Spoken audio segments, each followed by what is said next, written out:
Hello, it's me, Lucy. Um, so I had a Mach 1 interview today with VIP Kids, and during the Mach 1, I was able to go through two different lessons with the kids. The first was a 15-minute lesson for a level 2 learner. Thank God they didn't pick a lower level than that. Just some familiarity with words, maybe, and some familiarity with phrases. And then the next lesson was a 10-minute lesson with a level 4 or 5 learner. This is a child who actually is putting together sentences and has more complicated thoughts to it. So those are the two I had to do today for Mach 1. Um, Believe it or not, I, being a 16-year teacher, 12 years in the high school, 4 years at the 7th grade level, was like, I've got the intermediate student. I know how to do that because it's what I do. I've worked with that level of student. So, and the ones I'm terrified of, the itty bitties. I'm serious. I am too sarcastic most of the time, and my conversations are very loquacious. So they go boom, right over the kid's head. Can't get mad at the kid for looking at you like this for the whole time. And that would be with English speaking students. I'd get that look because right over their heads. So, me and all my confidence, I super prepared for the younger group because I knew that was my Achilles heel. And then I mid-level prepared for the intermediate group because I felt like that was my wheelhouse. All right.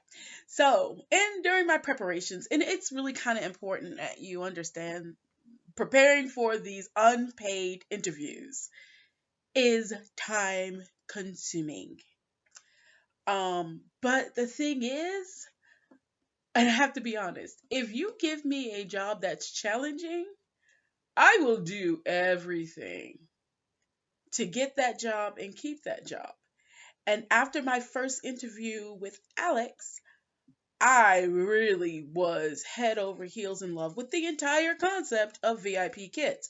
So I did Lucy's take on how to study. And anyone at Georgia State University will tell you, I am insane when it comes to preparing for stuff. I don't put it off to the last minute.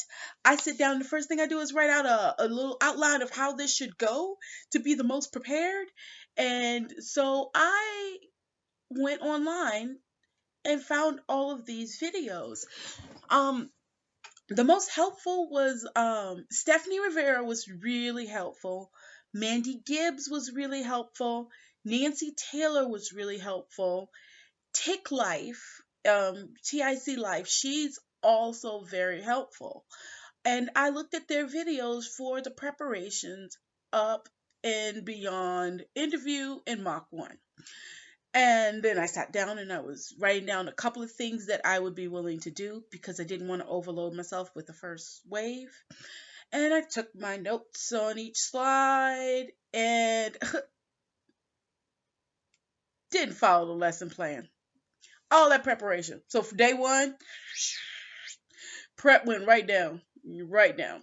I ran into Stephanie Rivera's video toward the end of spending almost a whole day, a whole 4 hours, 5 hours prepping, and I believe it was her or the psychologist that pointed out that the best way to prepare for Mach 1 is to read the lesson plan. Now it makes sense. So I went back to the lesson plan and look what's there. It tells you what the kid's prior knowledge is, Those are safety words, words you're allowed to use during Mach 1. If you have a level 2 learner, there aren't a lot of words. And if you use too many words that they don't know, it's called incidental language. Okay, so I was looking and I was like, oh my God, they know robot and ruler. I'm gonna start with robot and ruler because they know that. For one of the slides, if you do go out for VIP kids, you'll see the slide and be like, oh, she just said robot and ruler. They know that. Use that. Okay. And so it also tells you the questions they're familiar with. You just can't ask any random question like, hey, what's up? How are you? Hanging out there? Hi. How's it going? You can't. These kids are learning English for the first time. They're going to need you to be compliant with what they know. And then hopefully, as the lesson progresses, you'll teach them something new. So anyway, I see the questions they know, and for the level 2 learner, yeah, that's very limiting. But the best part is on each slide, if it's in red, you're dead if you don't do it. Basically, is the concept.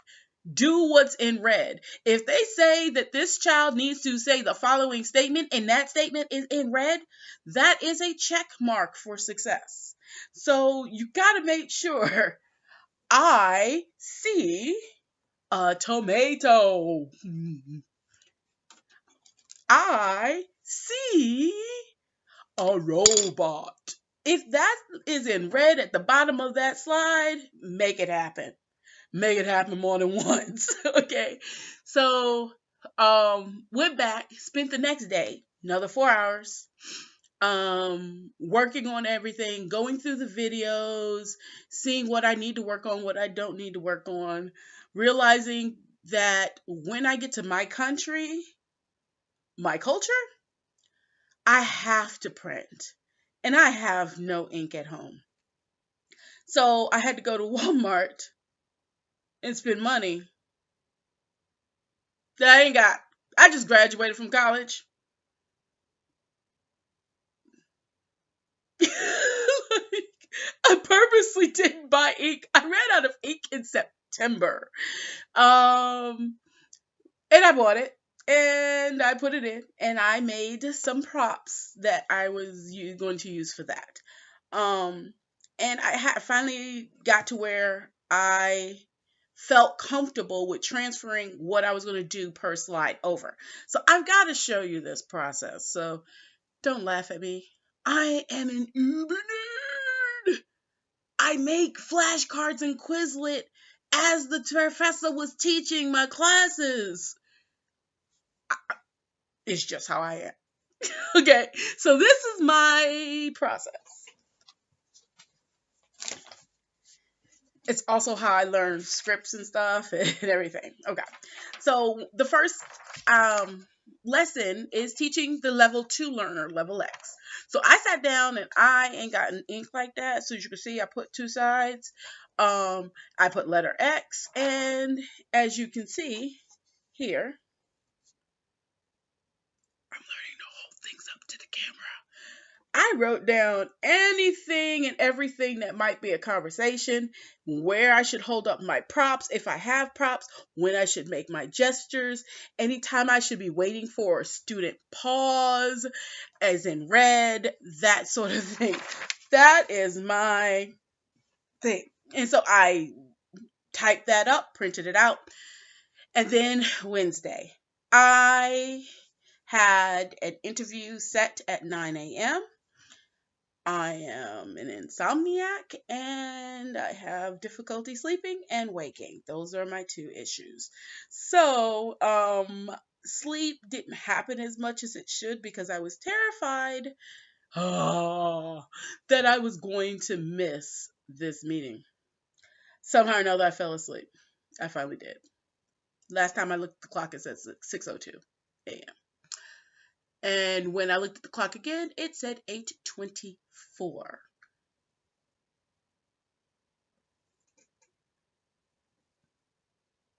Seriously, 8:24. I was supposed to be in the room an hour ahead of time just to look on time and to like run through a couple of times if I wanted to get calm, to get in my vibe. And I noticed that the interviewers and stuff don't show up just before the time. They tend to like to migrate in early. I actually started my interview like 30 minutes early because Alex had already wandered in. So basically, what I'm saying is I have 6 minutes to put my face on. Pretty cheap. Pretty cheap.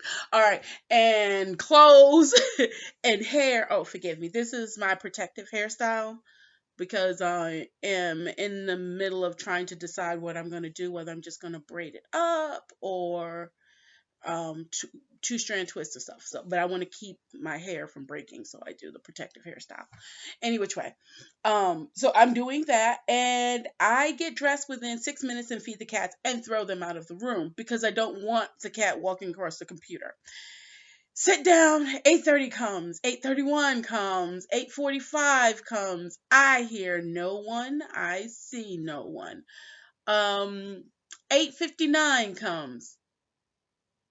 What you mean? You're supposed to be in this room by now. Like, what's going on?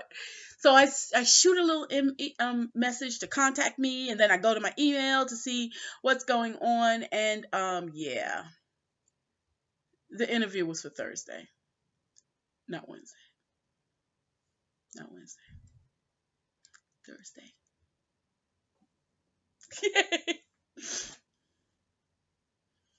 Oh.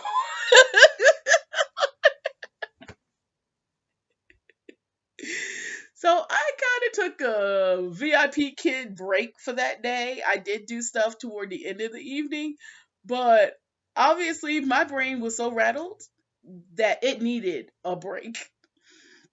And so today I had my interview, and it was like I was expecting, as far as teaching online, but at the same time there was some unexpected elements.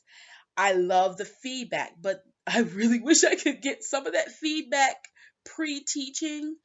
Um, because the things I noticed is like the suggestions she gave me for both parts of the lesson, the level 2 learner and the level 5 learner, were on point and things I really wish I had known to do before we began. It's not something that would have come to me or instinctually. So it would have definitely been a learned process. And I was sitting here like, oh my God, I could have blown that slide away if I had known that one key piece of thing. You're kidding. That's the fastest way to go through that slide. Oh my gosh. So, she gave a lot of really good feedback, but like I said, I really wish some of that could have been ahead of time to work on. But I understand they want us to learn our process. And the thing I did do that caught her eye was my reward system. So I had this reward for the lower levels because hi, I'm a Star Wars geek.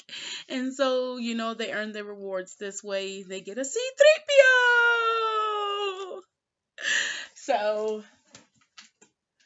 but I didn't use the exact same reward for the upper level. So, and I'm going to have to get used to this. Apparently, you have to look off and grab things all the time when you have the camera.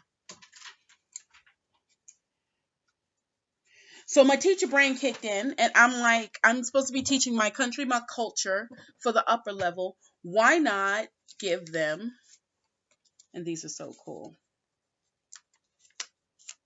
because I made them. I'm so humble about my little things. No, I really am. I was just really amazed that this brain put this together. So I made them flags. So if they did well about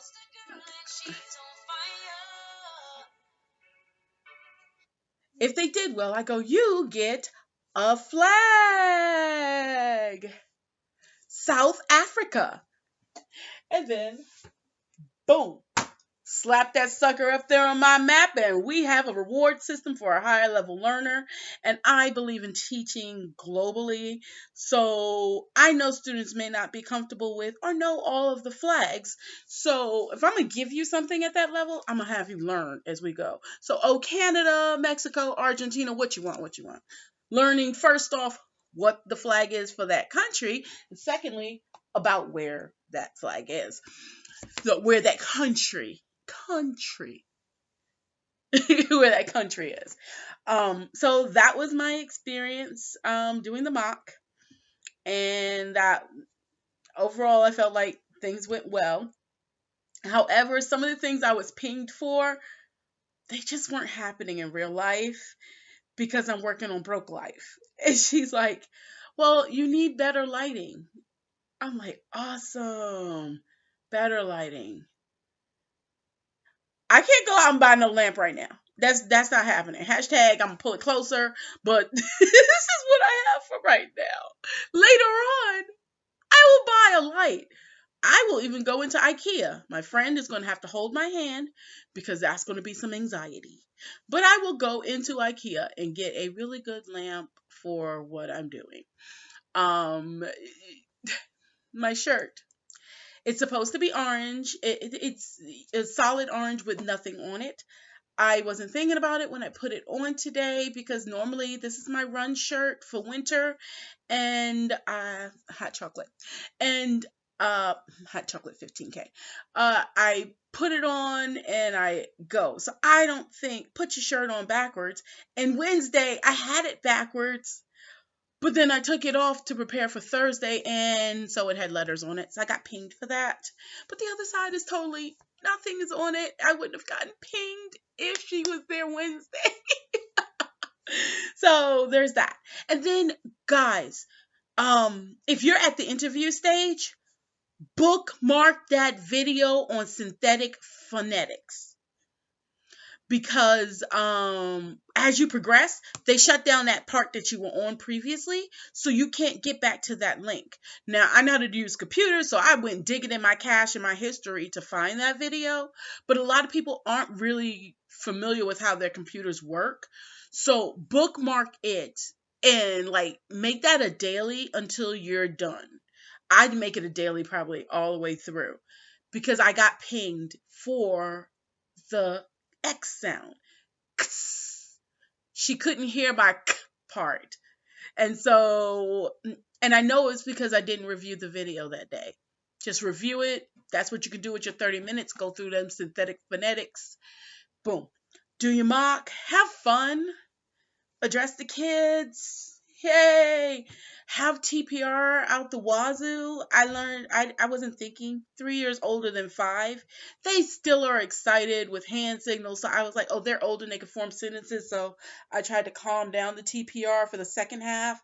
No go. Just be all out. Just like my director would say on stage, go over the top. It's easier to pull you back than to get that energy. And they're right. It really is. Because what you think is over the top in your head is really mute. So those are just some of the things I noticed. So the mock one includes a 15-minute level 2 learner and a 10-minute level 5 learner. There's talking in between to give you feedback, and feedback at the end as well. I got my email pretty much 3-4 hours after, and that is going to be another video. But I got offered to do either a kickoff or the mock 2. I chose kickoff. So, more into that later, but I am kind of sort of with the VIP kids. I'm kind of sort of with the VIP kids. I will get a contract after the kickoff trial run and kickoff and everything. So I'm really looking forward to this because I really feel like I can really thrive, grow, and learn in this environment. And I love working with ESL kids anyway. They're the sweetest kids ever. I had to teach science to them, chemistry, physical science, environmental science. And so when I did that in the classroom, I was always pleased with the progress of an ESL student.